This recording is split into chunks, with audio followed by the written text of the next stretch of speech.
Muito bem, bem-vindo a todos.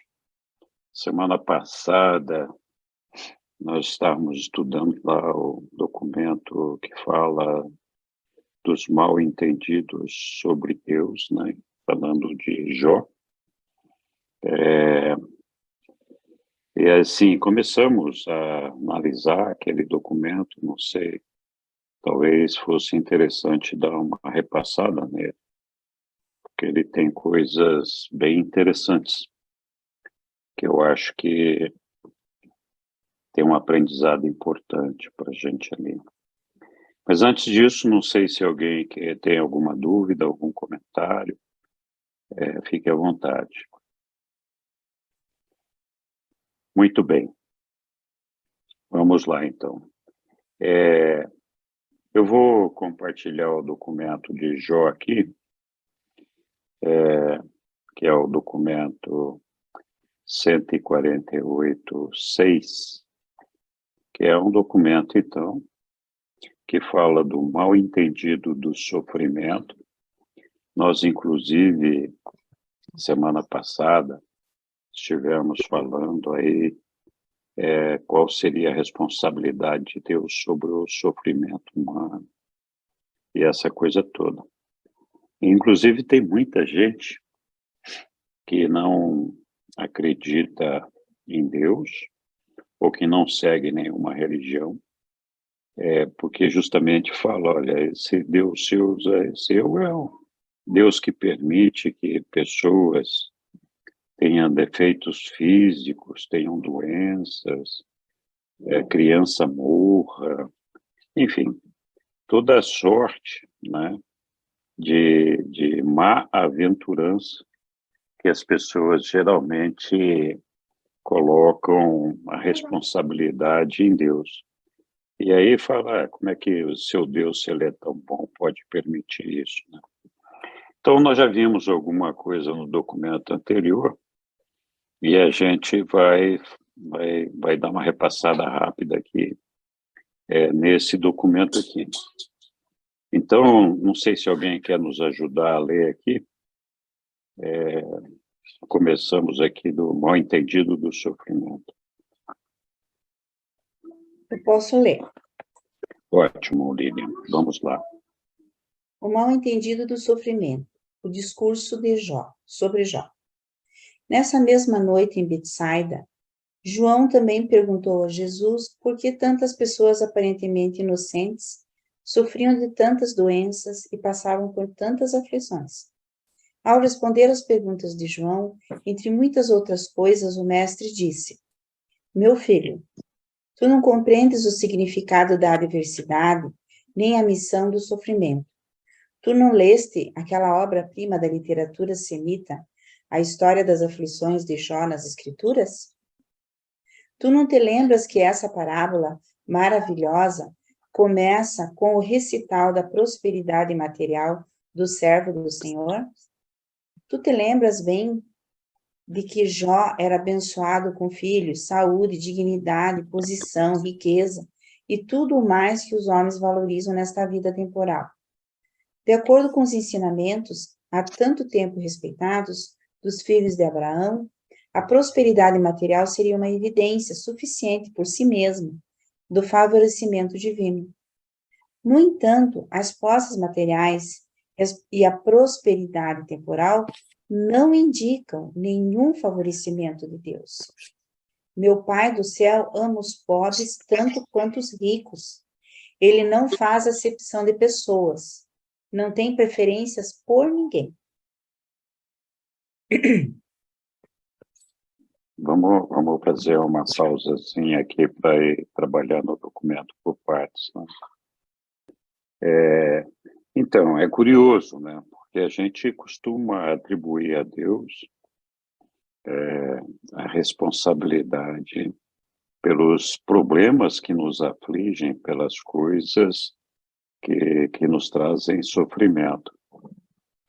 Mas ninguém atribui a Deus a bem-aventurança, a prosperidade, a riqueza, né? Então, só o lado ruim é de Deus, o lado bom ninguém fala, né? E, na verdade, como ele fala ali no texto, o nosso Pai não faz distinção entre pobre, rico, seja lá o que for.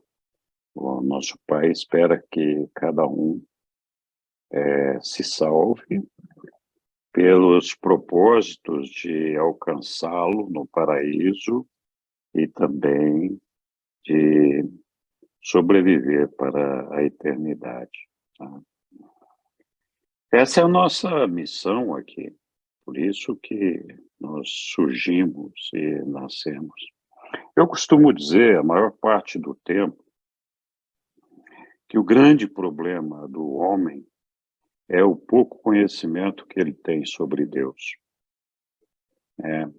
Infelizmente, algumas religiões, por meio de textos específicos da Bíblia, desenharam na nossa mente um Deus vingativo, um Deus castigador, um Deus terrível, né, que exige muito de todos nós e não, aparentemente não daria nada em troca, e que quando a gente faz alguma coisa errada, ele nos castigaria, e muitas vezes até nos castiga sem merecimento, né? Então, essa é a ideia que muita gente faz de Deus. E, na verdade, não é nada disso, né? Nós já falamos aqui a semana passada, o nosso Pai, ele nos ama profundamente.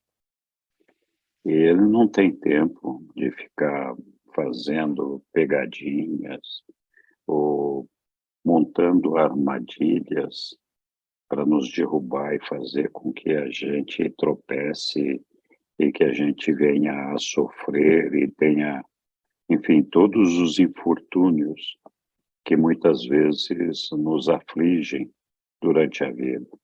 Pelo contrário, o nosso Pai, ele se compadece e se entristece de ver o sofrimento que a gente passa. Sofrimento esse, situação essa, que é uma consequência natural da evolução.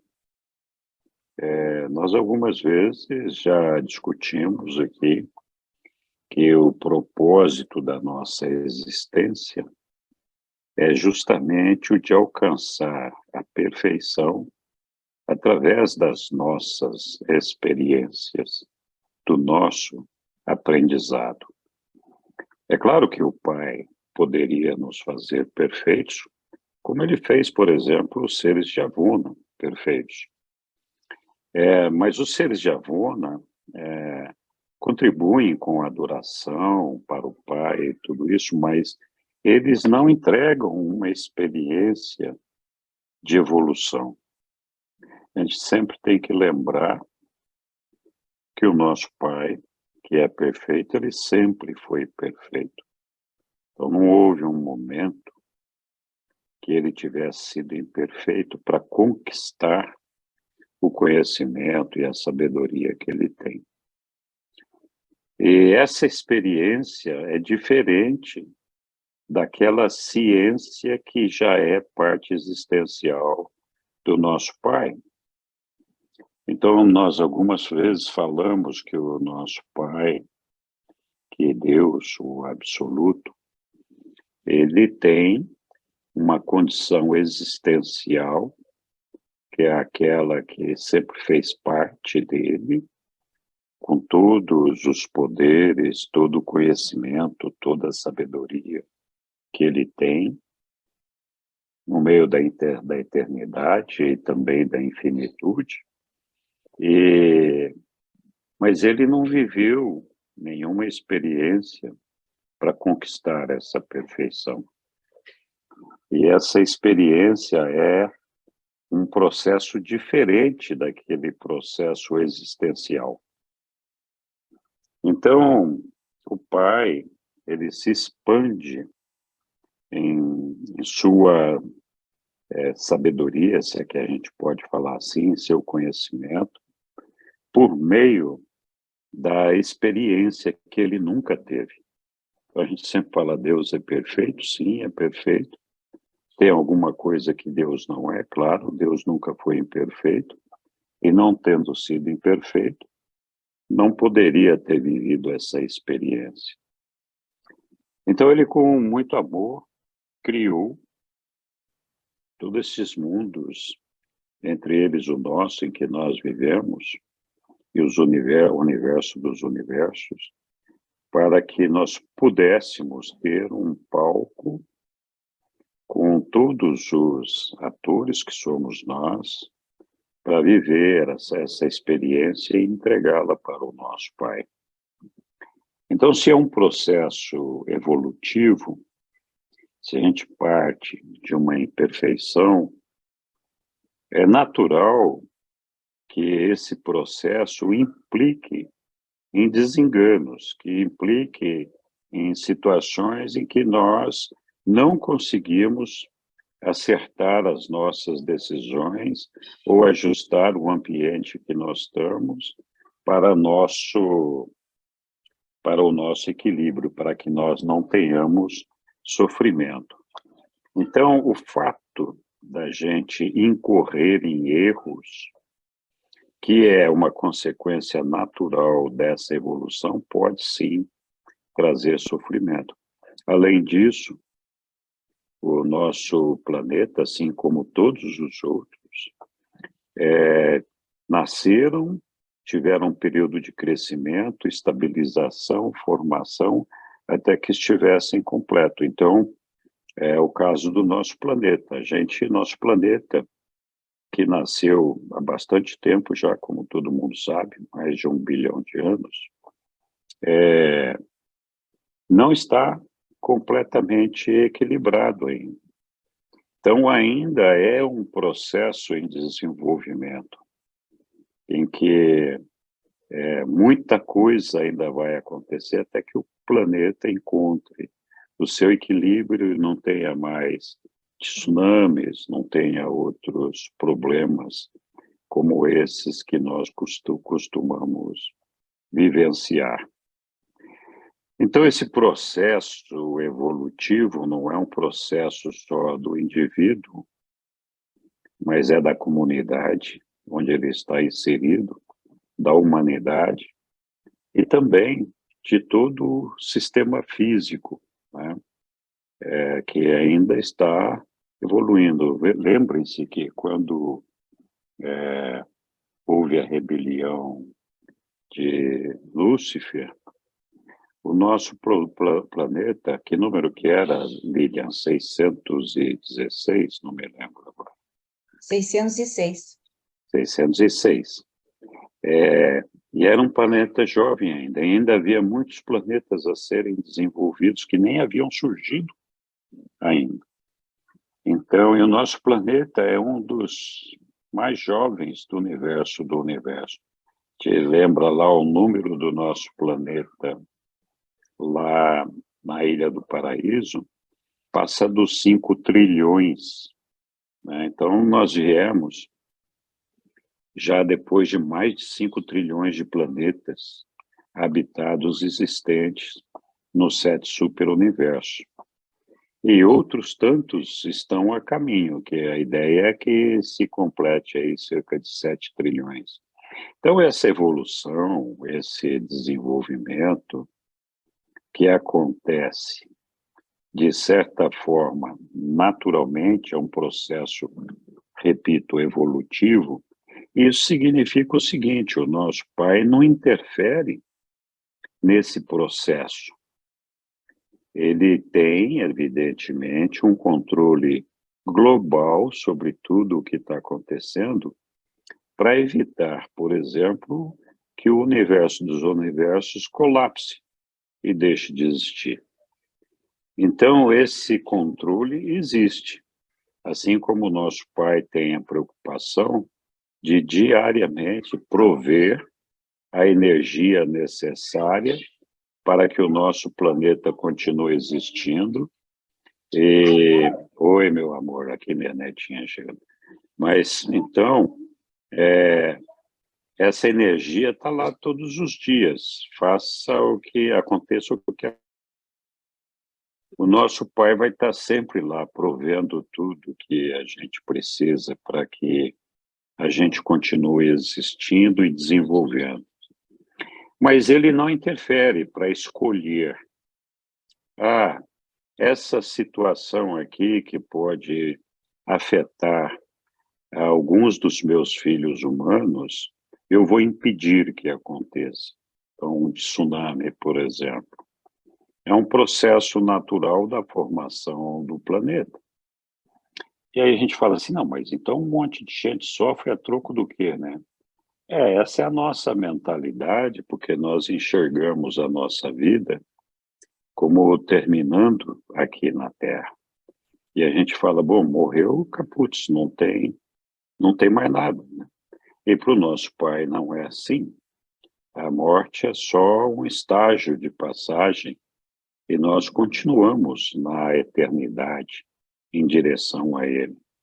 Então, o sofrimento físico, ele é real, mas as conquistas que nós fazemos para alcançar a eternidade e alcançarmos a perfeição de Deus, elas são insuperáveis. Nós não temos como fazer nada, como encontrar nada que possa substituir esse regozijo de ter alcançado a eternidade, ter feito essa trajetória de evolução.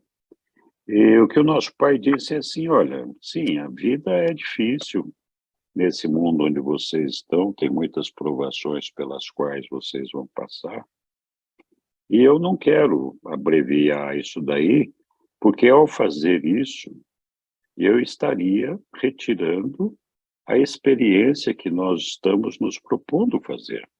Estaria intervindo num processo evolutivo e não é esse o processo, não é esse o objetivo da criação. O objetivo é justamente que todos nós possamos evoluir, mas o nosso Pai disse, olha, eu vou estar lá ao lado de vocês. Todo o sacrifício, todas as dificuldades pelas quais vocês passarem, eu vou passar junto. E, de fato, ele está, o ajustador do pensamento, conosco. E ele sofre com, se é que a gente pode dizer assim, com essas desventuras pelas quais nós passamos. O nosso Pai não quer que a gente tenha esse sofrimento. Mas grande parte desse sofrimento é justamente pela nossa compreensão equivocada da natureza humana, porque a gente sempre tem a impressão que vai acabar aqui, e, de outro lado, equivocada sobre o nosso Pai. A gente deixa de ter a confiança e o amor necessário para se agarrar ao nosso Pai para superar as dificuldades que nós estamos enfrentando.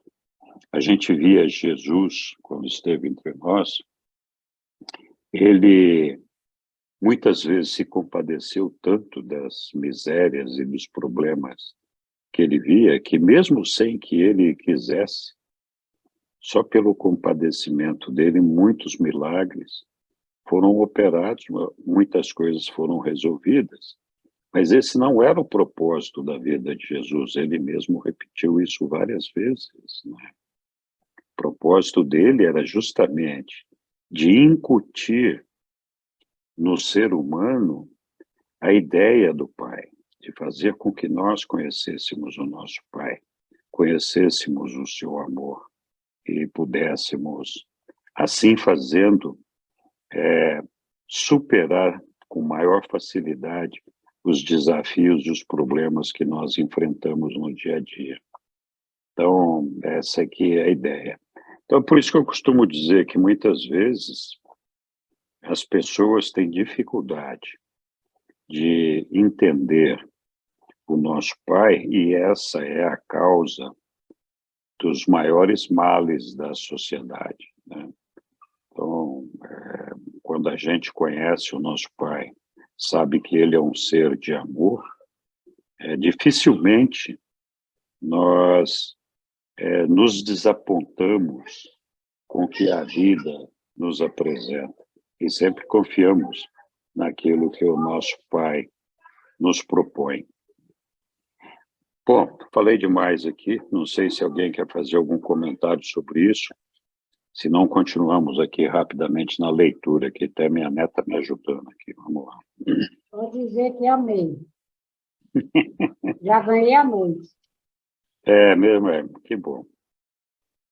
Que bom. Alguém mais quer fazer algum comentário? Se não, continuamos. Ok. Então vamos lá, Lilian. Você que estava lendo tão bem. Nós paramos aqui no 148.6.3, né?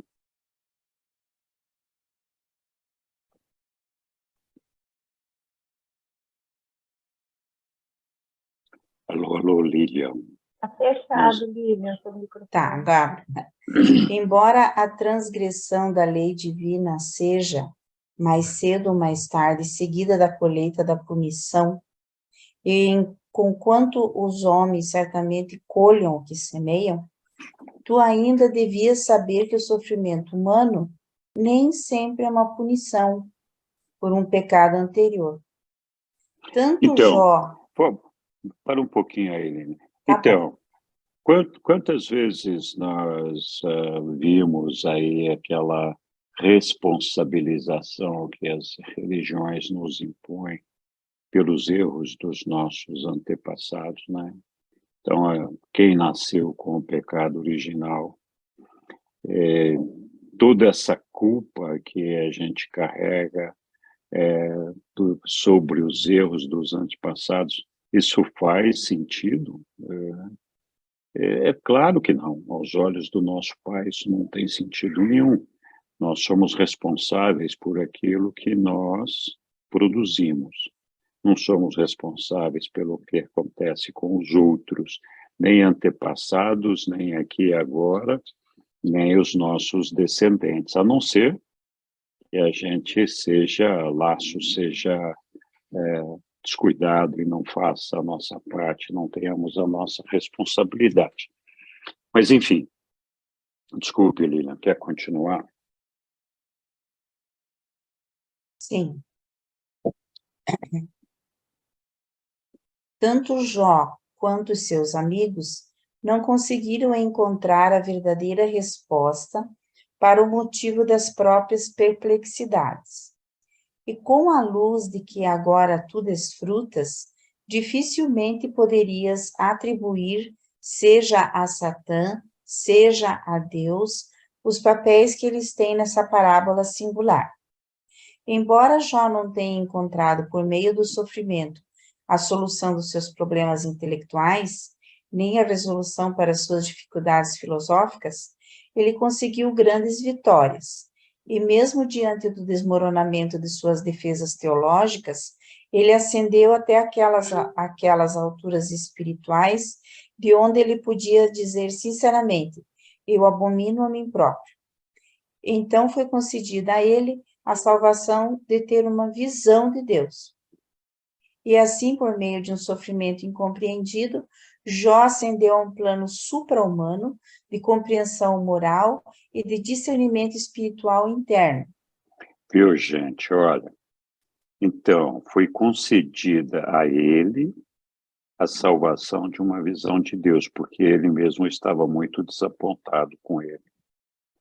E assim, por meio de um sofrimento incompreendido, ele experimentou um crescimento espiritual, ascendendo então a um plano supra-humano de compreensão moral e de discernimento espiritual interno.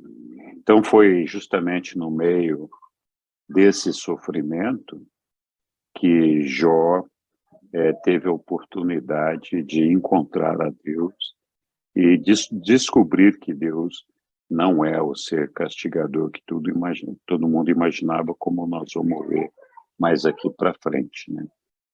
Desculpe, Lília, vamos continuar. Quando o servidor que sofre consegue ter uma visão de Deus, segue-se uma paz de alma que ultrapassa toda a compreensão humana. O primeiro dos amigos de Jó, Elifas, exortou-o como sofredor a demonstrar durante suas aflições. e a mesma força que ele havia indicado aos outros durante os dias de sua prosperidade. Esse falso confortador disse: confia na tua religião, Jó. Lembra-te de que é o perverso e não o justo que sofre. Tu deves merecer esse castigo, ou então não estarias afligido. Tu bem sabes que nenhum homem pode ser reto aos olhos de Deus. Tu sabes que o perverso nunca realmente prospera. De qualquer modo, o homem parece estar predestinado a ter problemas, e talvez o Senhor esteja apenas castigando-te para teu próprio bem. Não é de espantar que o pobre Jó não tivesse conseguido nenhum conforto com essa interpretação para o problema do sofrimento humano. Oi, Lilian, vamos fazer uma pausa aqui de Tá novo. bom. Ó. Quando, aqui voltando um pouquinho acima, quando o servidor que sofre consegue ter uma visão de Deus, segue-se uma paz de alma que ultrapassa toda a compreensão humana. Então, o que eu entendo é que quando a gente tem essa visão de Deus, quando a gente consegue perceber Deus estando conosco, dentro de nós, os nossos problemas não vão desaparecer, mas a gente lida com eles com outra paz, outra tranquilidade. E a gente sabe que aquilo ali é uma coisa temporária, provisória, que logo tudo vai ser superado, né? Então, esse é um ponto importante. E aqui aquilo que nós tínhamos falado nesse parágrafo de baixo, desse amigo de Jó, dizendo para ele que não, você deve ser um cara perverso, porque só aqueles que são perversos são castigados por Deus. Senão você estaria aí na sua prosperidade sem aflição nenhuma, você deve ter feito alguma coisa errada. Então, aquele sentimento de que Deus é um castigador, né? Que está aqui com caderninho, anotando tudo que nós fazemos errado, e mesmo quando a gente não sabe o que está fazendo de errado, assim mesmo nós somos castigados. Essa é a ideia que muita gente desenvolveu, né? Enfim, vamos lá, Aline. Mas o conselho do seu segundo amigo, Bildade, foi mais deprimente ainda. Não obstante sua integridade, do ponto de vista da então aceita teologia, disse Bildade: Deus não pode ser injusto. Teus filhos, devem ter sido pecadores, já que faleceram. E tu deves estar cometendo algum erro, pois de outro modo não estarias tão afligido. E se de fato é reto, Deus certamente irá libertar-te das aflições. Deverias aprender da história das relações de Deus com o homem, que o Todo-Poderoso apenas destrói os malvados. Obrigado, Lilian. Então, nós vimos aí um dia atrás aí um documento, um texto que, assim, filosoficamente fala que Deus ama o pecador e odeia o pecado, né? E mais para frente tem um esclarecimento adicional, que o pecado não é uma personalidade. Então não teria como Deus odiar o pecado. Na verdade, Deus abomina o pecado porque ele desvia o homem do caminho de Deus. Mas ele ama o pecador. E ele espera que o pecador deixe de ser pecador para ir alcançá-lo. E ele não fica impondo castigos porque a gente fez o pecado. Muitas vezes, esses castigos são uma consequência natural de causa e efeito. A gente faz uma coisa errada e, às vezes, o castigo vem a galope, mas não foi porque Deus colocou. É porque nós fizemos alguma coisa errada antes que provocou um efeito. E esse efeito não tem nada a ver com Deus, né? Não sei se alguém quer comentar alguma outra coisa sobre isso, porque eu estou falando demais hoje. Muito bem. Não? Lília, então nós vamos continuar usando o teu prestimoso serviço Tá, aqui. tudo bem. Mas o conselho é esse, aqui que nós estamos, mas o conselho do teu segundo amigo, não. Foi mais embaixo. Então, Então, tu te lembras como Jó respondeu aos amigos, dizendo: Eu bem sei que Deus não me ouve clamando por ajuda. Como pode ser justo e ao mesmo tempo desconsiderar completamente a minha inocência? Estou aprendendo que não posso ter nenhuma satisfação apelando para o Todo-Poderoso. Acaso não podeis discernir que Deus tolera a perseguição que os malvados fazem aos bons? E já que o homem é tão fraco, em que possibilidade ele conta para ter consideração nas mãos de um Deus onipotente?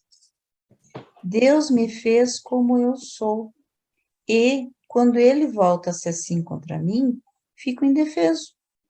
E por que Deus me teria criado apenas para sofrer desse jeito miserável? Continua? sim, podemos comentar aqui um pouquinho sobre isso. Tá. Esse é outro negócio, né, que muitas vezes a gente escuta falando, né? Por que que Deus permite que uma pessoa possa ter defeitos físicos, né? Então, a gente devia ser tudo perfeito. Ou então, defeito físico é só quando a gente é surdo, mudo, ou tem uma perna mais curta, ou um braço mais torto. E quando sofre do coração, é um defeito físico. Quando sofre de outras doenças, é um defeito físico. Por que que Deus permite as doenças, né? Muitas vezes a gente ouve falar disso. De novo, é a questão da evolução, né? A gente não quer que as pessoas fiquem doentes, mas muitas vezes a gente não segue nem campanha de vacinação, por exemplo. Eu não estou dizendo que todo mundo tem que se vacinar. Estou dando só um exemplo. Muita gente não quer se tratar com o médico, trata com um remedinho caseiro, que muitas vezes dá certo. E, enfim, cada um de nós tem uma atitude com relação aos nossos problemas físicos, mas muitos de nós atribuímos a Deus a responsabilidade pelos nossos problemas, né? Deus me fez assim, por que que ele me fez assim? Na verdade, Deus não fez nada para nós, né? Ele só deu a personalidade. O nosso corpo físico é um resultado do acasalamento dos nossos pais e do que nós fizemos com ele depois que nós surgimos, né? E também da evolução da ciência e todo esse negócio.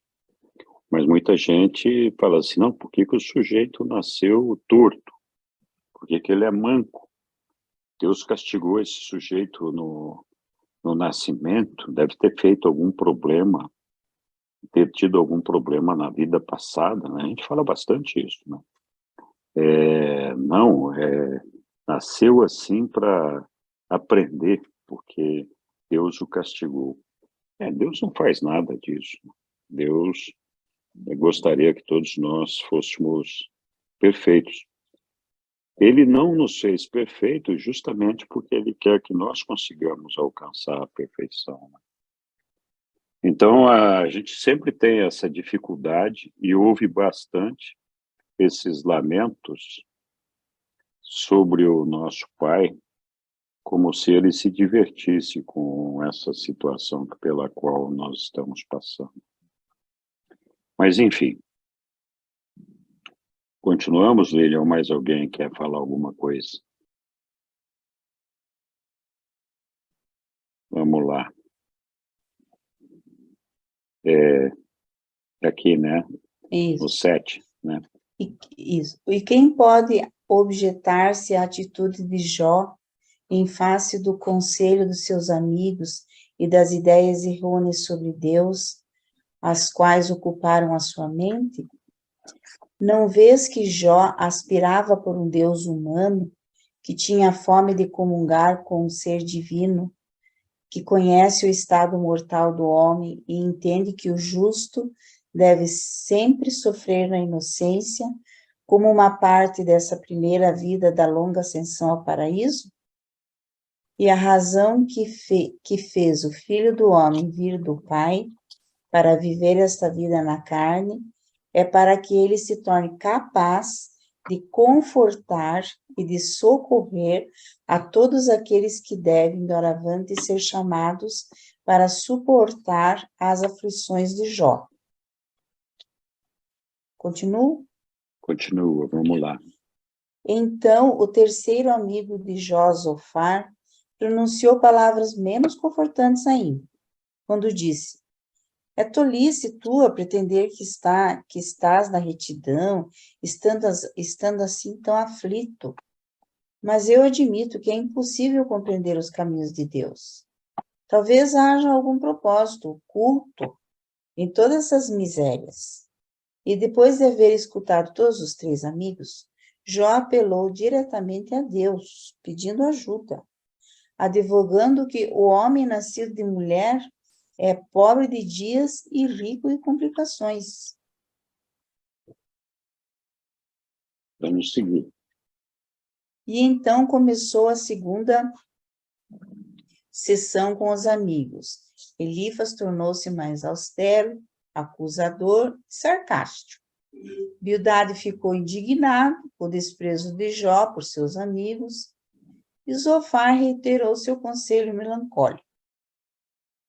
Jó, a essa altura, havia ficado enojado com tais amigos e apelou de novo para Deus. Agora suplicava a um Deus justo em oposição ao Deus da injustiça, incorporado na filosofia de seus amigos e mantido mesmo em um relicário por sua própria atitude religiosa. Em seguida,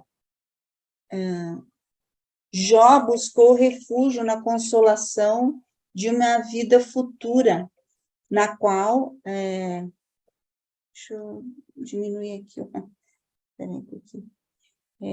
De uma vida futura, na qual as injustiças da existência mortal pudessem ser compensadas com mais equanimidade. O fracasso de receber a ajuda do homem leva Jó a Deus. E então acontece no seu coração a grande batalha entre a fé e a dúvida. Finalmente o sofredor humano começa a ver a luz da vida, e sua alma torturada ascende a novos níveis em esperança e coragem. Ele pode continuar sofrendo e mesmo morrer, mas a sua alma agora esclarecida profere aquele grito de triunfo: o meu reivindicador vive. Obrigado, Lília. Aqui ele encontrou a Deus, né? E sentiu o conforto da presença de Deus dentro dele, né? E essa compreensão de que o Pai não é um ser injusto, um ser amoroso e confortador, e que nos ajuda a enfrentar os problemas no dia a dia. E, de fato, é assim mesmo. Eu já contei aqui algumas histórias, inclusive aquela do meu filho, que clamou a Deus que desse a ele paz de espírito para ele encontrar o sossego que ele precisava. E ele conseguiu. Então, assim, porque percebeu Deus em seu coração, né, estando junto com ele. Então, isso acontece com qualquer um de nós que deseja se aproximar de Deus e confia nele como deve ser. Né? Muito bem. Prosseguimos.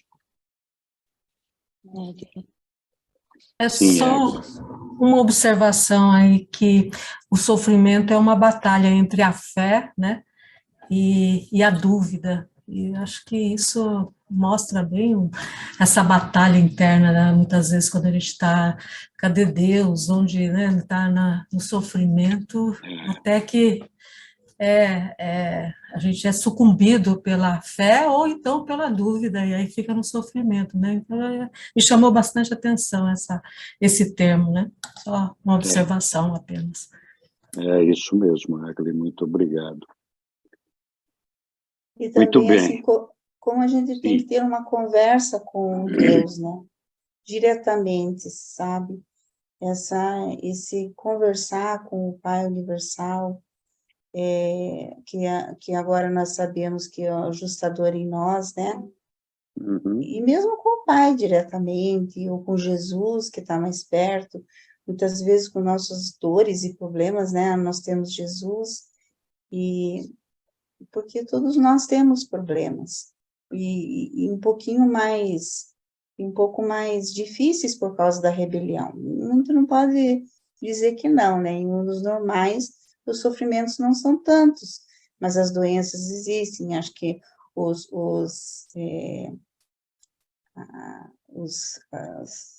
coisas da natureza que dão errado, né? Os terremotos, os tsunamis, acho que deve existir também, e matar muita gente. Então, mas na maioria das vezes o sofrimento advém das coisas erradas que a gente mesmo faz, né? Às vezes sem querer, né? É verdade. A maioria erra, e às vezes do pecado, porque a gente está sujeito também, não está sujeito, mas a maioria é por causa do erro. E às vezes é um erro grande, não é um erro pequeno, e prejudica a gente, e prejudica também as outras pessoas que estão ao nosso redor. Então, todo ato, eu penso assim, todo nosso ato, ele tem uma consequência, tanto para nós, o livro de Urântia fala também, né? Quanto para as Sim. outras pessoas que convivem com a gente. Quem sabe não, às vezes pode até ser para as novas gerações, por exemplo, se a mãe ingere álcool durante a gravidez, pode ser que ela prejudique, ou fuma durante a gravidez, pode ser que a criança nasça com algum problema, né? Então, a maioria das mães, eu lembro que eu não tomava nem comprimido para dor na gravidez, né?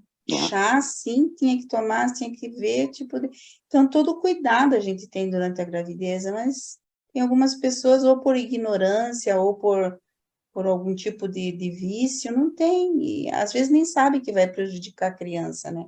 Que a mãe, quando sabe que vai prejudicar ela, quando a mãe, a gente cuida, né?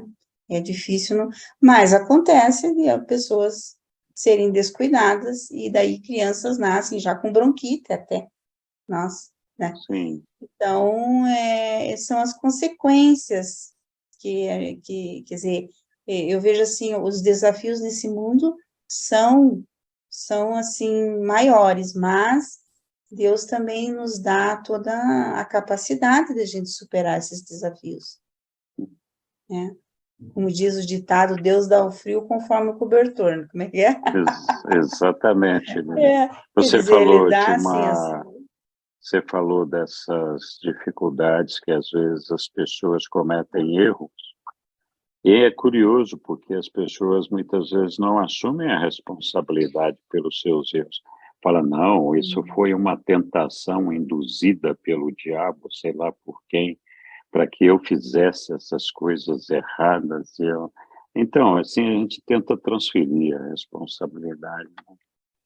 Olá, Daniela, diga lá. Daniela desistiu. Eu ia fazer um comentário, mas acho que vai fugir do assunto, então deixa eu seguir mesmo. Tá bom, muito obrigado, então. Ok, algum outro comentário ou seguimos adiante aí? Vamos lá, então. Lilian, vamos continuar com a sua preciosa colaboração aqui. Onde nós estamos mesmo? Meu reivindicador vive, né? Foi isso que ele falou, né? E aí nós estamos aqui, acho. Lilian, acho que você está travada aí. tá onde então? Jó Acho estava que estamos totalmente aqui. certo? Isso. Jó estava totalmente certo quando colocou em dúvida a doutrina de que Deus aflige os filhos no fito de punir os pais. Já Jó esteve sempre pronto a admitir que Deus é reto e justo, mas Jó almejava uma revelação do caráter pessoal do Eterno, que satisfizesse a alma. E essa é a nossa missão na Terra. Não mais será negado aos mortais sofredores o conforto de conhecerem o amor de Deus e de compreenderem a misericórdia do Pai que está no céu. Conquanto o discurso de Deus falando de dentro de uma tempestade tivesse sido um conceito majestoso para a época em que foi proferido, vós já aprendestes que o Pai não se revela desse modo. Ele fala assim dentro do coração humano e com uma voz calma e suave que diz: este é o caminho, caminhe por ele. E tu não compreendes que Deus reside dentro de ti, que ele transformou-se no que tu és, para que ele possa fazer de ti que ele é. Muito legal isso aqui, né? Então, aqui, Jesus já estava falando para eles Isso. da presença do Pai dentro de nós e da vontade do Pai de se igualar a nós aqui, né, sendo parte da nossa existência aqui, para que nós pudéssemos alcançá-lo na eternidade e ser o que ele é. Então, é muito legal esse texto aqui. Sim. Vamos lá. Deixa eu fechar seu microfone.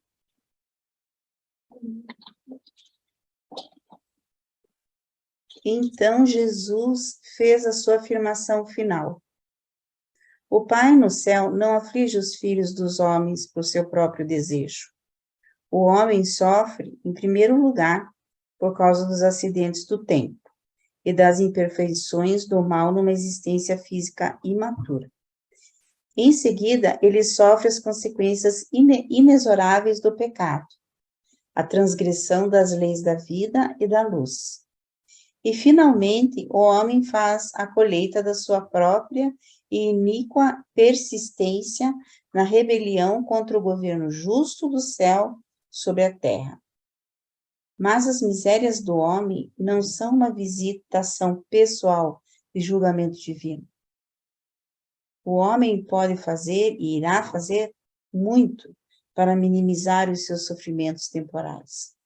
Mas, de uma vez por todas, libertai-vos da superstição de que Deus aflige o homem a comando daquele que é maligno. Estudai o livro de Jó para simplesmente descobrirdes quantas ideias errôneas de Deus podem nutrir até mesmo os homens bons e sinceros. E então, observai como até mesmo aquele Jó, dolorosamente afligido, encontrou o Deus confortador e salvador, a despeito dos ensinamentos errôneos. Vou esperar um pouquinho. Desaparecer a mãozinha aqui. Afinal, a sua fé perfurou as nuvens do sofrimento e discerniu a luz da vida, sendo vertida... Eu não consigo ler por causa de um coisinha aqui. Ah, tá. Agora foi. Sendo vertida do Pai... Vou ler de novo. Afinal, a sua fé perfurou as nuvens do sofrimento e discerniu a luz da vida, sendo vertida do Pai com misericórdia de cura e equanimidade eterna. Obrigado, João Lília, ponderou... por enquanto. Vamos Tá. esperar um pouquinho. A Tami levantou a mão aqui. Tá. Diga lá, Daniela, por favor. Eu quero fazer uma pergunta que eu fiquei assim pensando. Então, no caso, esse sofrimento que Jó passou, segundo esse trecho que a Lilian leu, eu interpretei assim, que então Jó, ele era um transgressor, assim, com ele mesmo. Por isso que ele sofria.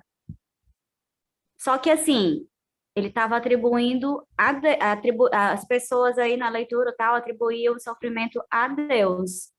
Mas nesse trecho, falou assim, para mim, o que eu entendi foi isso, entendeu? Que, tipo assim, o sofrimento vem da pessoa e tal, não sei o quê, porque faz escolhas e tal, peca, entra em pecado, assim. Então, eu entendi que Jó, então, tinha essa coisa a ser trabalhada, digamos assim. Por isso que eles sofreram.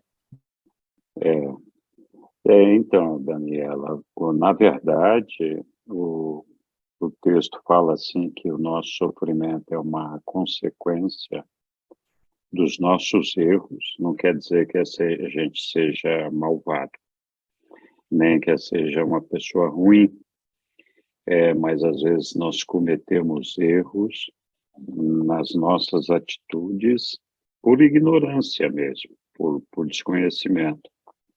O simples fato de muita gente cometer o erro de achar que Deus é injusto e castiga, traz sofrimento, porque a gente sempre fica com aquele medo de ser castigado por Deus.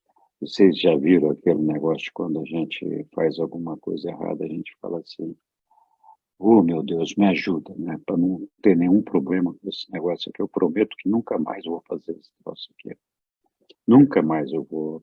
Então, assim, é um sofrimento que a gente carrega justamente por, às vezes, não reconhecer que os problemas da evolução humana são uma decorrência da própria evolução e que não é culpa de Deus.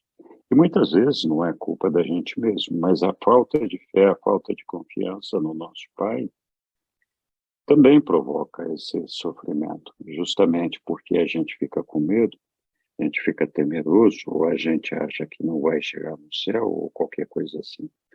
Então, essa ansiedade provoca um sofrimento, enquanto que a certeza de ter Deus dentro de nós e ter a certeza de que nós vamos alcançá-lo e viver para a vida eterna, traz uma segurança que alivia esse sofrimento, né? Essa que é a ideia. Muito bem. Mais alguém quer falar alguma coisa aqui? Então, aqui Jesus, né, ele resumiu, ele falou que o homem, ele sofre por causa de três coisas, né? Vamos lá. O homem sofre, em primeiro lugar, por causa dos acidentes do tempo. Isso. E das imperfeições do mal, né? Porque o simples fato de você poder errar, não sei como é que posso dizer, o mal, porque no livro diz que o mal, o simples fato de você ser imperfeito já é um mal. Já é mal porque você vai errar. Só que você não pode aprender se você não errar. Né? Porque daí você vai diferenciar o bem, o certo do errado, né? Então, não tem como você aprender sem o erro. É interessante isso. O livro fala, né? Exatamente. Exatamente. Então, faz parte da vida, é uma coisa que faz parte. E a gente está sempre, assim, querendo se livrar disso, mas faz parte. Daí, depois ele fala que, achei interessante que, em primeiro lugar, ele fala dos acidentes do tempo. E depois, as consequências do pecado, ele fala, né? Inclusive, achei interessante que essa palavra inexoráveis, na aula anterior, quem leu essa palavra leu exatamente como ela tem que ser lida. Eu li errado, né? Eu lia inexoráveis. E daí agora, imagina, a gente aprende o tempo inteiro, né? E daí diz que a pronúncia certa é inexoráveis. Imagina, é um Z ali. E para mim era outro. Mas só o comentário. Estou aprendendo isso agora, Lilian. Tudo bem, então, eu aprendi com uma professora de português do dia lá, numa aulinha de português aí, desses Facebook da vida. E daí aqui, né, por causa dos acidentes do tempo, imperfeições, do pecado, porque nós tivemos aqui a rebelião de Lúcifer. Então, o negócio aqui é aquilo que eu falei, né, é um pouquinho mais difícil. E daí a colheita do próprio pecado, né? E de novo ele fala da rebelião, porque a pessoa Vou voltar no cigarro lá. A pessoa quer fumar, mas quer ter saúde. É um pouco difícil daí, né? Então, isso para não falar de outras coisas, assim, que a gente faz errado, tipo, come uma coisa que não pode e não quer que doa o estômago. É isso Verdade. aí. Oi, Daniela, diga. Só complementando aqui em cima do que a Lilian falou há pouco, que, assim, também ter acesso a certos conhecimentos e tomar consciência disso, como a gente saber, por exemplo, que a Terra é um planeta experiencial. Aqui todo mundo aprende pela dor e pelo amor. Pronto. Quando cai, assim, essa ficha, você já não se culpa tanto, já não cai tanto nessa coisa que leva ao sofrimento. Você já encara, pelo menos, eu já ouvi dualidade, até fiz esse comentário, estou repetindo.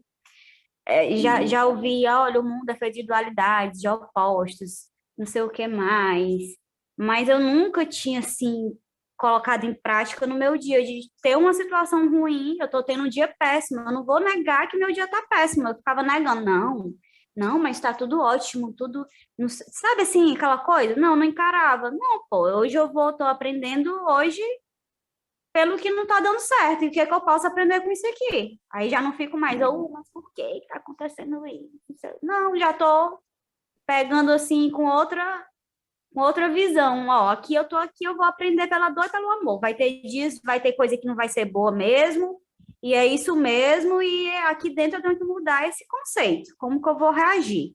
Então, assim, como o pecado também inclui essa questão de ignorância, eu fiquei pensando, gente, sabe, esse tipo de estudo de leitura, ele também impulsiona a gente exatamente nesse ponto X, que é de pegar esse conhecimento e sair desse pecado, né, não acertar o alvo. Era isso que eu queria comentar. Obrigada. Ok, Daniela, você mencionou um ponto aí que acho que não sei se a maioria já ouviu falar, de que Urântia seja um planeta decimal.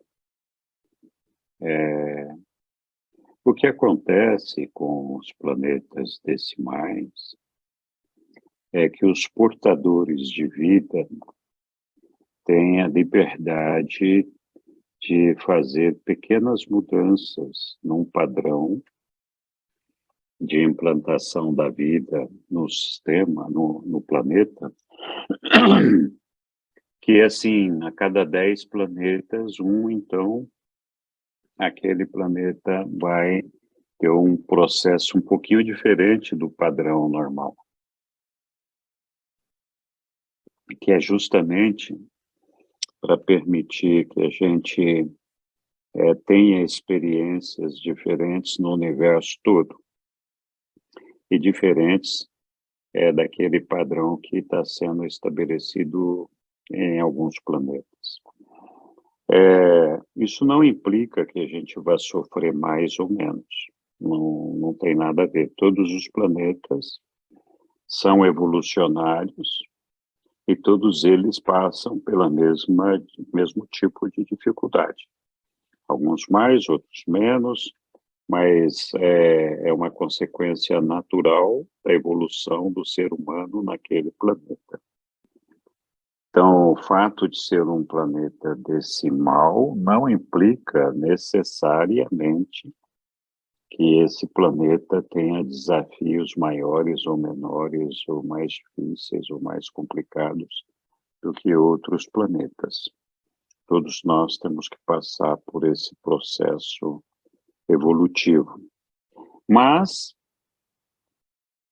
aqui o que nós tivemos de diferente da maioria de todos os planetas é que nós tivemos a rebelião de Lúcifer, que afetou uma parte do sistema, inclusive o nosso mundo, porque o nosso príncipe aderiu à rebelião de Lúcifer. E isso gerou um grande pecado, não para a população, porque a maioria dos humanos não tem culpa disso. Mas o que aconteceu é que esses seres interromperam o desenvolvimento normal que estava planejado para todos nós. Então, isso faz com que nós tenhamos atrasado o conhecimento que todos nós queríamos, teríamos se a rebelião não tivesse acontecido. E isso faz com que a gente fique mais atrasado, tenha mais dificuldades, tenha que lutar com essas dificuldades.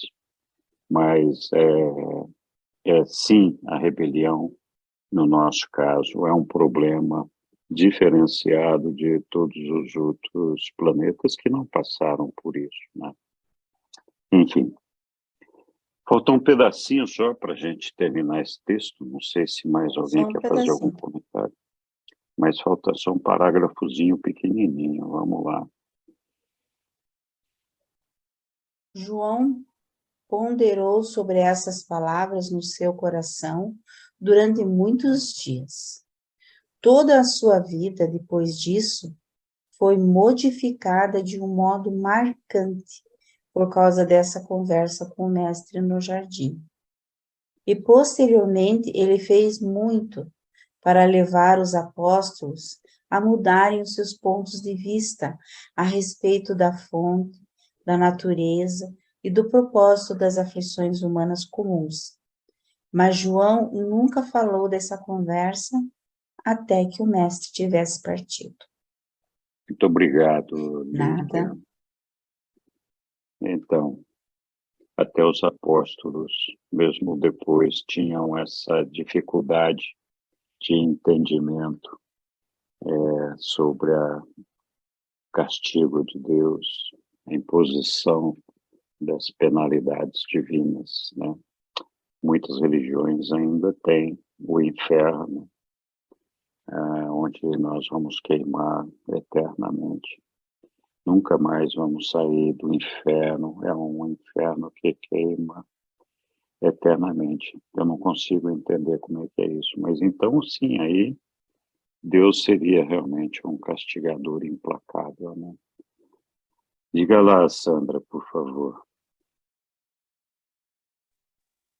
Eu penso que a questão de Jó aí era o temor, né? E eu penso quando você faz alguma coisa almejando um resultado, ou deixa de fazer por temor, ou faz assim numa expectativa, então você fica querendo entender por que é que não se processou da maneira que você esperava. E eu penso que isso tira um pouco da validade da experiência, porque você se comportar de uma determinada maneira, pensando no resultado, eu não vejo assim como uma reforma, um trabalho realizado em si. Eu acho que a dificuldade dele é que, sendo justo, tendo agido de acordo com a lei, ele tinha uma expectativa, né? E acho que isso tira um pouco da validade da experiência. E penso que é isso. Muito obrigado, Sandra. Eu acho válido os seus comentários. Temos uma pessoa nova na sala que acaba de entrar. Acho que é Mirelle o nome. Alguém conhece? Ok. Eu vi ela esses tempos atrás. Não, agora a Raquel entrou. Tá bom. Então, muitas vezes o problema é justamente esse, né? A gente quer que a nossa vontade seja feita e não a vontade do nosso Pai. E a gente sempre acha que a nossa vontade... Nós somos sempre cheios de razão. A gente briga com as outras pessoas porque a gente tem razão. A gente é o dono da verdade. Então, eu fiz tudo certo para que acontecesse alguma coisa e ela não aconteceu. Ora, por que não? Se era isso que eu queria, né? Sim, mas essa vontade é a vontade do Pai, né? Tem que pensar nisso daí. Tá bom, mais alguém quer comentar alguma coisa? O pessoal hoje está calmo. Sim, diga lá, Ivanilda. Poderia, por favor, falar mais um pouquinho sobre o que é um planeta decimal? Muito obrigada. Sim, posso sim.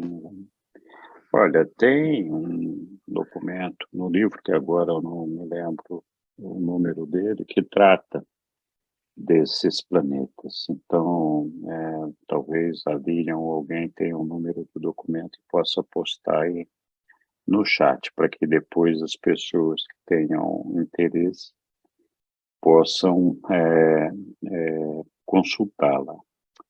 Mas, basicamente, assim, existe mais ou menos, dependendo das condições ambientais dos planetas, de cada planeta, um tipo de desenvolvimento de ser humano, da vida, da implantação da vida. Esse sistema, ele segue um padrão, mas esse padrão não quer dizer que são todos iguais. Não, não é isso.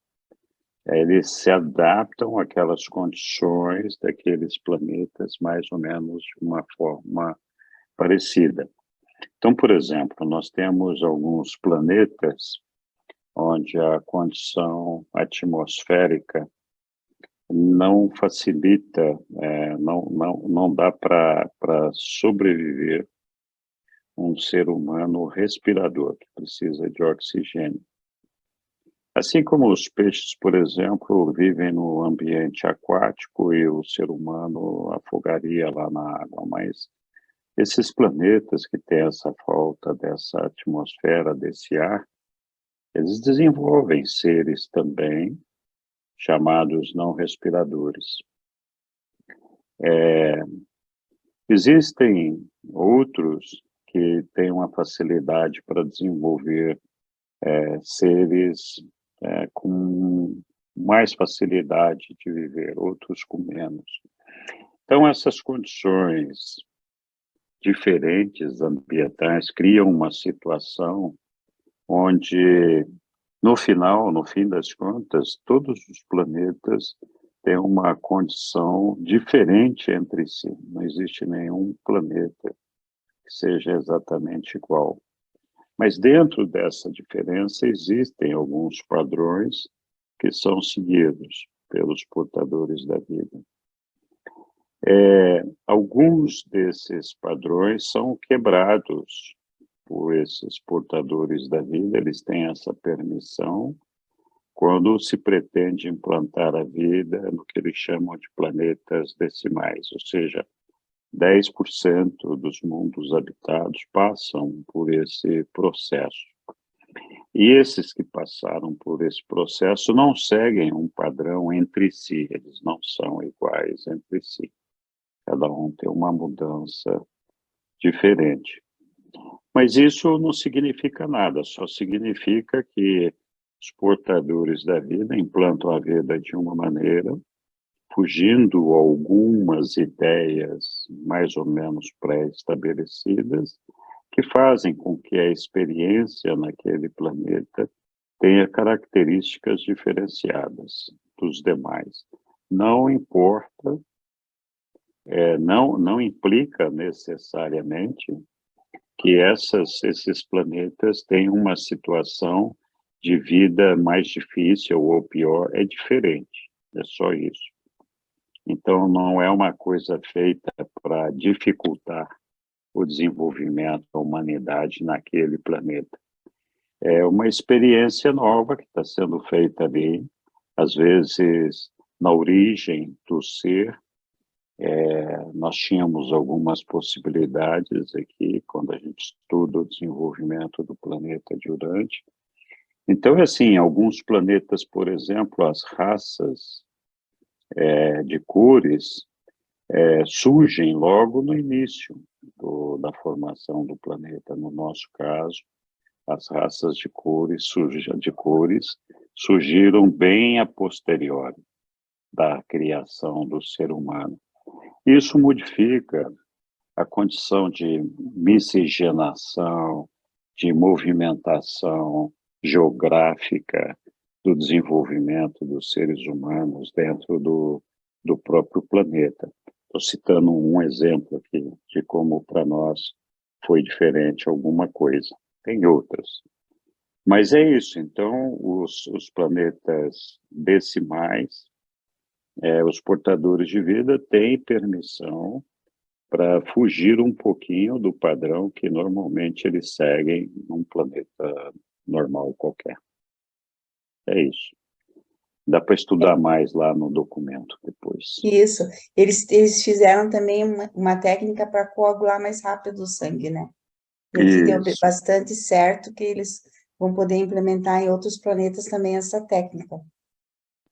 Exatamente. Então, tem uma porção de pequenas experiências que foram aplicadas especificamente para o nosso caso, mas que não alteram a nossa relação com Deus, o nosso desenvolvimento, o nosso potencial de alcançar a Deus.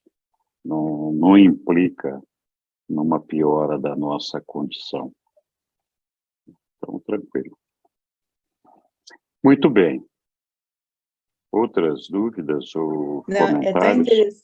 É tão interessante, né, Henrique, Ivanil. Eu acho assim, quando você se corta, dali rapidamente começa a cicatrizar. É uma coisa, parece mágica, né? Parece uma mágica ali que já começa a fechar aquele corte. Nossa! Quer dizer, aí muitas vezes as pessoas falam assim, mas como Deus é perfeito. E é mesmo, né? Verdade. O que mais? Ok. Seguimos, então. Agora que eu já abusei bastante da ajuda da Lilian aqui, precisamos de um voluntário para prosseguirmos aqui a nossa leitura. E que é o item 7 aqui, o homem da mão deformada. Então, quem é que vai nos brindar aqui com a sua leitura? Eu posso. Tá bom, Egli, muito obrigado. Vamos lá. 7. O homem da mão deformada. No segundo sábado, antes da partida dos apóstolos e do novo corpo de evangelista para a segunda viagem de pregações na Galileia, Jesus falou na sinagoga de Cafarnaum sobre as alegrias da vida de retidão. Quando Jesus terminou seu discurso, um grupo grande de mutilados, coxos, doentes e afligidos amontoou-se em volta dele em busca de cura. Este grupo... Oi, Egli, falhou o seu... Jesus ia, exceto quando estava nas colinas cuidando dos assuntos do Pai. Por certo, os 6 espiões de Jerusalém o seguiriam. O líder dos espiões fariseus, enquanto Jesus estava falando ao povo, induziu um homem com uma mão murcha a aproximar-se de Jesus e perguntar-lhe se estaria dentro da lei se ele fosse curado no dia do sábado ou se deveria buscar ajuda em um outro dia. Quando viu o homem e ouviu as suas palavras, Jesus percebeu que havia sido enviado pelos fariseus e disse: avança um pouco enquanto eu te faço uma pergunta. Se tu tivesses uma ovelha e se ela caísse em um fosso no dia do sábado, tu estenderias a mão até ela e pegá-la-ia e traria para fora? É da lei fazer tais coisas no dia de sábado? E o homem respondeu: sim, mestre, seria da lei fazer tal bem no dia do sábado. Então Jesus falou: dirigindo-se a todos eles: eu sei o motivo pelo qual enviastes este homem à minha presença. Vós gostaríeis de ter uma causa para inculpar-me. Se pudesseis tentar-me a demonstrar misericórdia no dia do sábado. Pelo silêncio, todos vós concordastes que é da lei tirar a infeliz ovelha para fora do fosso, mesmo no sábado, e eu vos conclamo a testemunhar que é legal exibir amor e bondade no dia de sábado, não apenas aos animais, mas também aos homens. Bastante mais valioso do que uma ovelha é o homem. Eu proclamo que é legítimo fazer o bem aos homens no dia de sábado. E como eles permaneciam diante de Jesus em silêncio, Jesus, dirigindo-se ao homem com a mão inválida, disse: fica aqui ao meu lado para que todos possam ver-te. E agora, para que todos possais ficar sabendo que é da vontade do meu Pai que vós façais o bem no dia de sábado, e se tu tiveres a fé para seres curado, eu convoco-te a esticar tua mão. E quando esse homem esticou a sua mão atrofiada, ela tornou-se sã.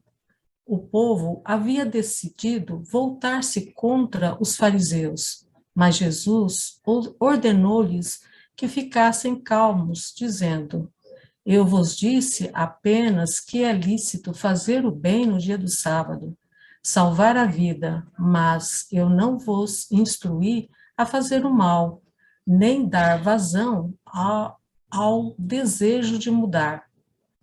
Os fariseus, enfurecidos, foram-se dali, e, não obstante aquele dia fosse um sábado, eles apressaram-se a ir até Tiberíades para conversar com Herodes, fazendo tudo o que estava ao alcance deles para despertar a prevenção dele, com o fito de assegurar os herodianos como aliados contra Jesus. Mas Herodes recusou-se a tomar medidas contra Jesus e aconselhou-lhes que levassem as suas queixas a Jerusalém. Esse é o primeiro caso de um milagre realizado por Jesus como resposta ao desafio aos seus inimigos.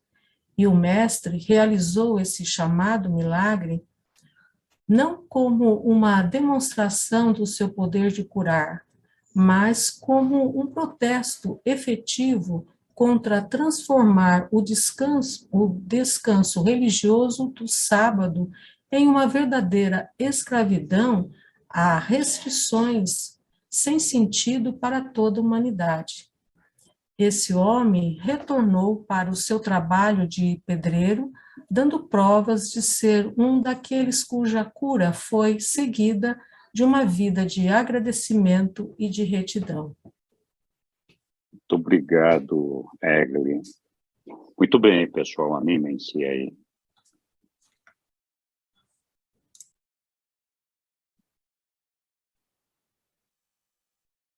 Hoje o Aélio não está aqui, não põe fogo no parquinho. Então, vamos lá. Todo mundo está entendendo tudo. Sim, está entendendo tudo, né? Eu acho que o texto ele é autoelucidativo, então não tem muito o que fazer. Mas é verdade, a gente se impõe algumas restrições, observação de algumas coisas, porque alguém nos falou que deveria ser assim, né? E então a gente faz, não pode comer carne na sexta-feira da Paixão. É uma coisa curiosa, mas... então tem muitos outras coisas que nós colocamos na nossa vida com o objetivo de cumprir algum suposto, ou alguma suposta obrigação que, na verdade, não tem nada a ver com Deus, né? Não foi Deus que planejou que a gente fizesse isso. Mas muito bem, alguém quer adicionar alguma coisa?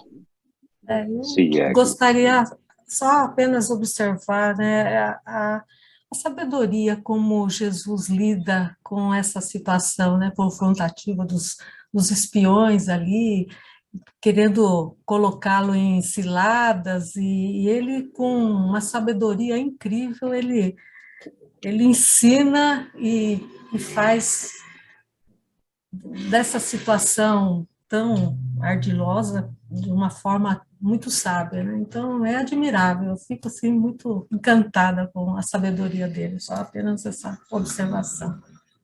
Muito legal, fazer uma limonada do limão, muito, muito bom. Jesus tinha essa habilidade. É que também, vamos combinar, hoje nós não somos muito diferentes, mas os judeus tinham tantas regras e tantas coisas que eles tinham que cumprir, e ainda tem até hoje, que não é difícil de achar os buracos, os problemas onde estão essas regras todas, né? Então, mas enfim, diga lá, Sandra. É isso mesmo. Eu penso que eles eram muito apegados a costumes, né? Não era, eu penso que não era nem tanto, eles nem prestavam atenção na grandiosidade do evento, do acontecimento, ou da situação. Eles estavam apegados a que aquilo não podia acontecer no dia do sábado. É como se que não pudesse ser quebrada de nenhuma forma, por nenhum evento que fosse, que tivesse muito acima dessas questões cotidianas, né? De coisas assim, corriqueiras. Eles levavam muito, muito a sério. Eu acho que essa foi a maior dificuldade de Jesus. Enfrentar, assim, esse posicionamento deles diante de não aceitar que nada pudesse ser modificado, né? Ter que cumprir ali as ordens. Mas que alguém venha aqui questionar o nosso regulamento, né? a nossa cultura, as coisas que nós fazemos, né? Então, é verdade, é bem isso mesmo. Essa dificuldade foi uma dificuldade gigante mesmo, por conta não só da cultura estabelecida, né, dos costumes estabelecidos, mas também porque isso afetava a política local, né? Como assim? Então, os sacerdotes do templo vão ter o seu poder diminuído, né? Vão mandar menos, vão ditar menos regras. Então, era isso mesmo, o questionamento da autoridade das pessoas que estabeleciam essas regras. Muito bem. Uma outra coisa, pessoal? Essas dificuldades, vamos dizer, porque Jesus foi perseguido por quase o tempo inteiro, né, pelos judeus, para que eles descobrissem alguma coisa para incriminá-lo, né, virava e mexia, estavam essas pessoas ali querendo atrapalhar ele. Eu fico pensando, será que... Porque, a um dado momento, o livro fala que Caligastia fez muito para, né, para atrapalhar. Será que esses caras aí estavam junto com o Cali para atrapalhar Jesus? Não sei se estavam, e se estavam, se tinham consciência disso, né? Mas, com certeza, eles tinham interesses pessoais próprios para serem defendidos, independentemente de amando de quem, era uma disputa por um interesse mesquinho, mas existia, né? Assim como existe hoje, não mudou nada. É exatamente a mesma coisa, né? Diga lá, Sidney. Tá ouvindo? Sim, estamos ouvindo. É que eu estou com problema no microfone, a hora de dar umas canceladas. Tá perfeito. O que eu... uma coisa estranha que eu descobri este final de semana. Uma É. pessoa que eu conheço, Hum, que frequenta a Igreja Católica, hum. que quem decide os livros que a pessoa vai ler é o padre. Ah, que interessante. Esse livro aqui, não. Esse livro não é bom, não. Esse livro não é bom. Tipo, o livro de Só, Urântia não é só, bom. só são bons os livros lá da arquidiocese, essas coisas aí. Quer dizer, 2000 anos depois, uma pessoa bem mais jovem que eu, vamos dizer assim, né, ainda está preso nessas coisas. A gente quase não acredita, né? Pensa que é invenção, mas é verdade. Todos nós somos escravos, né, dessas E ali, crenças, né? e ali do texto eu continuo vendo a fé. A fé é o que faz funcionar. Embora fosse Jesus, né, ele tinha o poder realmente de curar, mas foi o que ele disse para o pedreiro, né? Se você tiver fé, se ele não tivesse, não ia acontecer nada, né? É só isso, É, obrigado. obrigado, Sidney. Bem legal o seu comentário. Muito bem. Algum outro?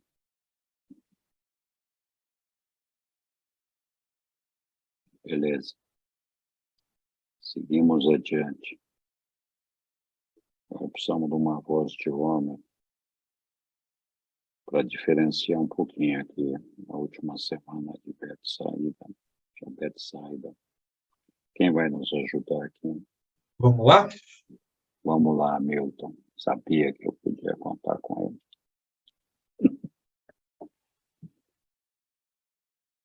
A última semana em Betsaida. Na sua última semana de permanência em Betsaida, os espiões de Jerusalém estavam divididos quanto à sua atitude para com Jesus e seus ensinamentos. 3 desses fariseus estavam altamente bem impressionados com o que eles tinham visto e ouvido. Nesse meio tempo, em Jerusalém, Abraão, um membro jovem e influente do Sinédrio, esposou publicamente os ensinamentos de Jesus e foi batizado por Abner na piscina de Siloé. Toda Jerusalém ficou interessada por esse acontecimento. Mensageiros foram enviados imediatamente para Betsaida, chamando de volta os 6 espiões fariseus. O filósofo grego que havia conquistado para o reino, na viagem anterior pela Galileia, retornou com certos judeus abastados de Alexandria. E uma vez mais, eles convidaram Jesus para ir à cidade deles com o propósito de implantar uma escola de estudos conjuntos de filosofia e de religião, bem como uma enfermaria para os doentes.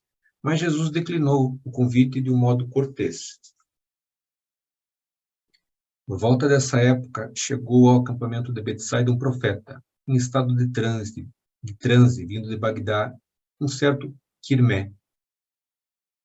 Esse suposto profeta tinha visões estranhas quando ficava em transe e sonhava coisas fantásticas quando seu sono era incomodado. Ele gerou uma perturbação considerável no acampamento. E Simão Zelote era mais a favor de negociar do que de tratar rudemente o simulador, que se auto-enganava. Mas Jesus interveio e permitiu a ele toda a liberdade de ação durante alguns dias.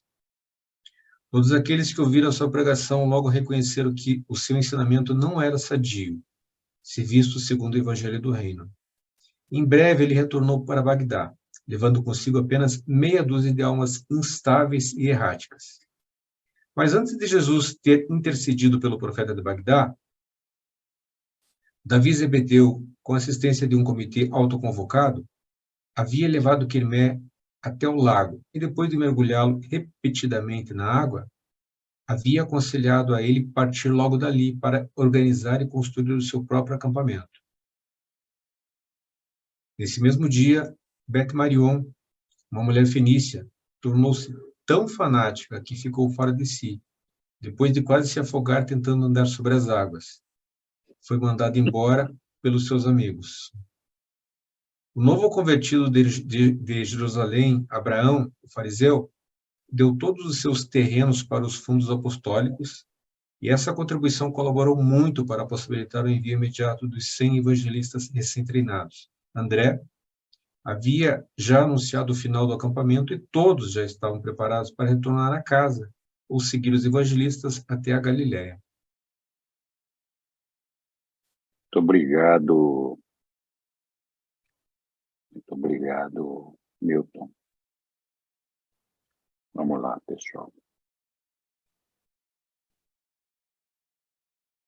Eu nunca vi ninguém que quer desenvolver uma nova religião, uma nova filosofia, uma nova ideia, entrar em grupo dos outros que estudam outra coisa para tentar tumultuar o ambiente. Eu não sei, isso acontece nos nossos grupos. Volta e meia aparece um, né, publicando lá. Não, você está seguindo errado, é que você tem que seguir esse outro aqui. É normal. Isso aconteceu com Jesus, está aí no texto. Tá aí? O cidadão infiltrado. Muito bem. Mais alguém quer adiantar alguma outra coisa sobre esse texto? Seguimos adiante, pois.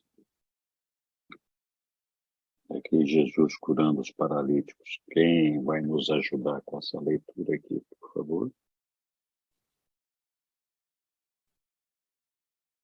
Eu posso. Eu Vamos lá, posso. Sussu. Curando os paralíticos. Na sexta-feira à tarde, 1º de outubro, Jesus participava do seu último encontro com os apóstolos, evangelistas e outros líderes do acampamento e estava sendo desmontado, além dos 6 fariseus de Jerusalém, assentados na primeira fila, nessa reunião na espaçosa e ampliada sala da frente da casa de Zebedeu, quando aconteceu um dos episódios mais estranhos e únicos de toda a vida terrena de Jesus. O mestre estava nesse momento falando na sala grande que havia sido construída para acomodar essas reuniões durante a estação das chuvas.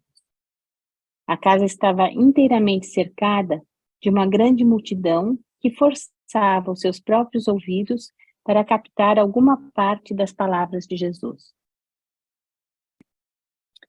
E enquanto desse modo a casa estava sendo atropelada pela gente, totalmente cercada por ouvintes ávidos, um homem, há muito afligido pela paralisia, veio de Cafarnaum em uma cadeirinha carregada pelos seus amigos.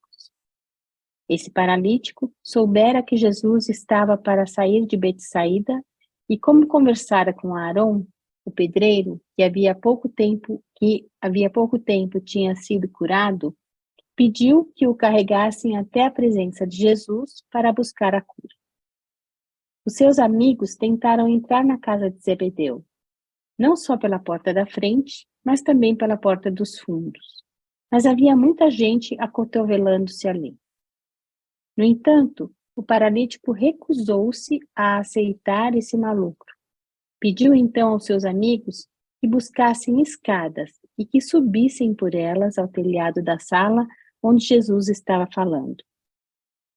E assim, depois de retirar as telhas, ousadamente eles baixaram o homem doente no seu assento, suspenso por cordas, até que o homem afligido estivesse no chão exatamente na frente do mestre.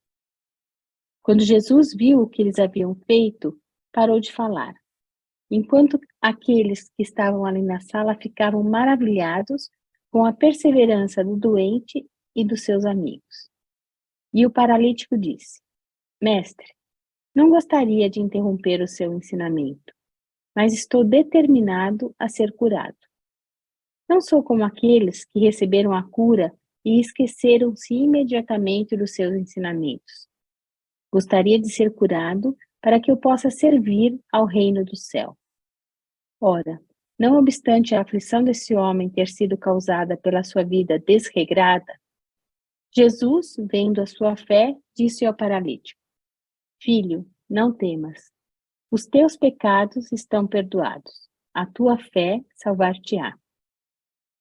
Quando os fariseus de Jerusalém, junto com os outros escribas e advogados, que estavam assentados com eles, ouviram esse pronunciamento de Jesus, começaram a dizer a si próprios: Como esse homem ousa falar assim? Será que ele não entende que tais palavras são uma blasfêmia? Quem pode perdoar o pecado, senão Deus? Jesus percebeu no seu espírito que eles pensavam assim nas suas próprias mentes, e falavam uns aos outros, e então se dirigiu a eles dizendo: Por que pensam assim nos vossos corações? Quem sois vós para julgar-me? Qual a diferença entre eu dizer a esse paralítico: os teus pecados estão perdoados, ou levanta, pega o seu leito e anda? Mas, após testemunharem tudo isso, para que possais finalmente saber que o Filho do Homem tem autoridade e poder na terra para perdoar os pecados, eu direi a este homem afligido: levanta, toma o teu assento e vá para a tua própria casa. Depois de Jesus ter falado assim, o paralítico levantou-se e, à medida que lhe davam passagem, ele caminhava para fora perante todos. E aqueles que viram essas coisas ficaram assombrados. Pedro dispersou a assembleia enquanto muitos oravam e glorificavam a Deus, confessando que nunca antes tinham visto acontecimentos tão estranhos. E foi nesse momento que os mensageiros do Sinédrio chegaram com o intuito de chamar os 6 espiões para voltar a Jerusalém. Quando ouviram essa mensagem, eles entraram em um debate sério. E depois de terem terminado as discussões, o líder e 2 dos seus colaboradores retornaram com os mensageiros para Jerusalém, enquanto 3 dos fariseus espiões confessaram a sua fé em Jesus e, indo imediatamente ao lago, foram batizados por Pedro e recebidos na comunidade pelos apóstolos como filhos do reino.